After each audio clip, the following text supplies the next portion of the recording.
అందరికీ నమస్తే అండి. @యూట్యూబ్ ఛానల్ స్వాగతం. నేను మీ కేఎస్ వరప్రసాద్ను. నేను మీకు ఈరోజు వీడియోలో సినిమా విశేషాలు అనేది మనం తెలుసుకుందామండి. 3 సినిమాల విశేషాల గురించి.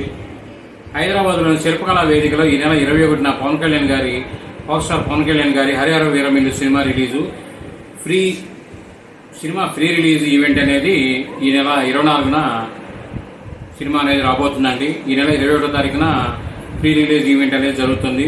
అలాగే ఇంకో సినిమా విజయ్ సేతుపతి నిత్యామేనన్ జంటగా నటిస్తున్న సార్ మేడం సినిమా ట్రైలర్ అనేది రిలీజ్ అవుతుంది.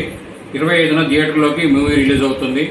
ఈ నెల 22న హైదరాబాద్లో రజనీకాంత్ గారి కూలీ సినిమా అనేది ఈవెంట్ ఉంది. పవర్ హౌస్ అనే పాట రిలీజ్ చేయనున్నారని మూవీ టీవీ అనేది తెలియజేస్తున్నారు. ఈ వారం సినీ ముచ్చట్లు అనేది అయ్యండి. కాబట్టి ప్రతి ఒక్కరూ సినీ అభిమానులందరూ ఈ వారంలో 3 సినిమాలు రిలీజ్ అవ్వడానికి సిద్ధంగా ఉన్నాయి. ఇవి థియేటర్లో చక్కగా చూడండి. థియేటర్ల అభివృద్ధికి పాటుపడాలని మనస్ఫూర్తి కోరుకుంటూ ఈ వీడియో మీరు పూర్తిగా చూసినందుకు ధన్యవాదాలు. మేము మరిన్ని వీడియోలు చేయడం కోసం లైక్ చేయండి, షేర్ చేయండి, తప్పకుండా సబ్స్క్రైబ్ చేసుకోండి. మీరంతా థ్యాంక్ యూ.